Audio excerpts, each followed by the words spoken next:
हिंदुस्तान में त्योहारों के मौके पर शॉपिंग की सेल होती है। लोग जमकर खरीदारी करते हैं। मार्केट में ऐप से शॉपिंग का नया ट्रेंड भी आ चुका है। लेकिन अमेरिका में सालों पुरानी एक परंपरा भी हिंदुस्तान में धीरे धीरे अपनी रफ्तार पकड़ रही है। जी हाँ, मैं बात कर रहा हूँ ब्लैक फ्राइडे की।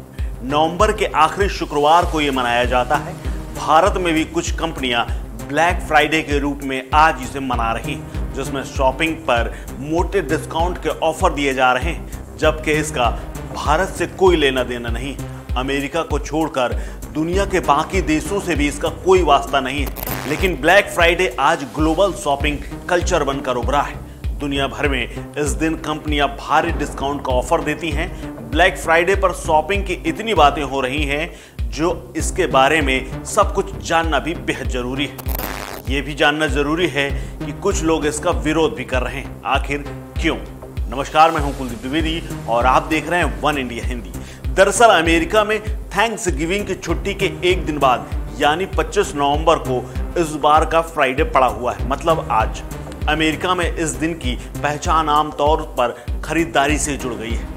ब्लैक फ्राइडे से एक धारणा यह भी बन चुकी है कि यहाँ त्योहारी मौसम या क्रिसमस की शुरुआत होने वाली है। हालांकि इस दिन का दुनिया के दूसरे देशों से कोई लेना देना नहीं है, लेकिन ग्लोबल कंपनियों की मार्केटिंग पॉलिसी के चलते ये अब विश्व भर में फैल चुका है। उदाहरण के लिए भारत में भी अमेजॉन, फ्लिपकार्ट, पीवीआर जैसे ब्रांड ने इस मौके पर भारी डिस्काउंट और सेल की घोषणा की है। ऐसे में हम जानना बेहद जरूरी है कि ब्लैक फ्राइडे का आखिर इतिहास क्या है, इसकी शुरुआत क्यों हुई, इस दिन का खरीदारी से क्या नाता है और इसने ग्लोबल शॉपिंग कल्चर को किस तरह से प्रभावित किया है और बदला है।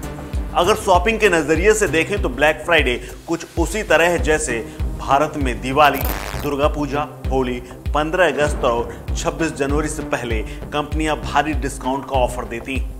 बड़े बड़े ब्रांड्स सेल शुरू कर देते हैं, लेकिन इस दौरान आम लोग भी जमकर खरीदारी करते हैं। अमेरिका में भी एक तरह से ब्लैक फ्राइडे फेस्टिवल शॉपिंग की शुरुआत की तरह है। क्रिसमस डे से पहले कंपनियां इस दिन भारी डिस्काउंट देती हैं और लोग भी दबाकर खरीदारी करते हैं। शॉपिंग का सीजन शुरू हो जाता है। समय से के साथ ही परंपरा की खूब मार्केटिंग हुई है और लोगों में इसको लेकर एक क्रेज सा पैदा हो गया है। ब्लैक फ्राइडे की शुरुआत को लेकर अलग अलग तरह की बातें कही जाती हैं।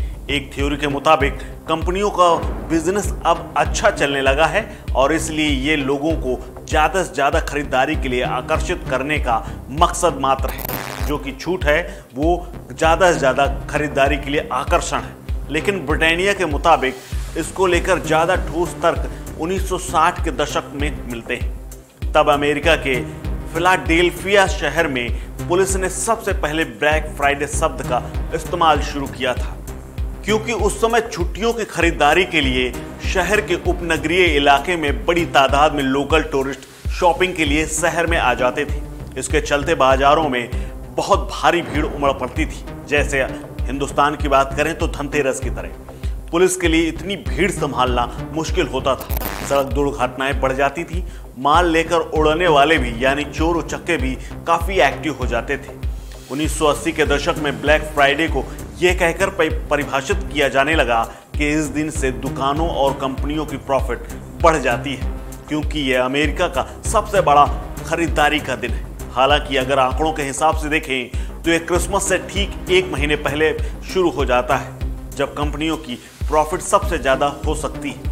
ये पूरी तरह से बिजनेस आइडिया भी माना जा सकता है। जब अमेरिका में कंपनियों को ब्लैक फ्राइडे में फायदा हुआ तो उसे वैश्विक स्तर पर बढ़ाने का एक सोची समझी रणनीति बनाई गई।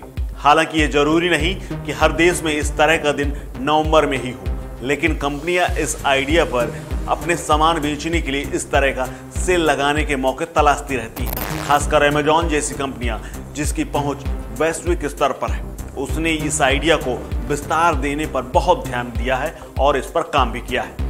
ब्लैक फ्राइडे की जो अवधारणा है वो कुछ कारणों से आलोचना का भी विषय होती है। इससे उपभोक्तावादी संस्कृति को बढ़ावा मिलता है, यानी कि व्यापारिक।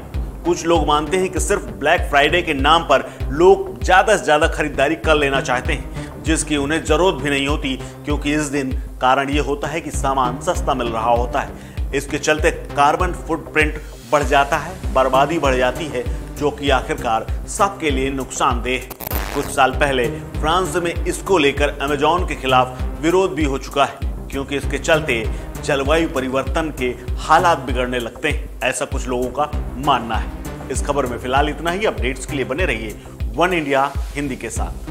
नमस्कार।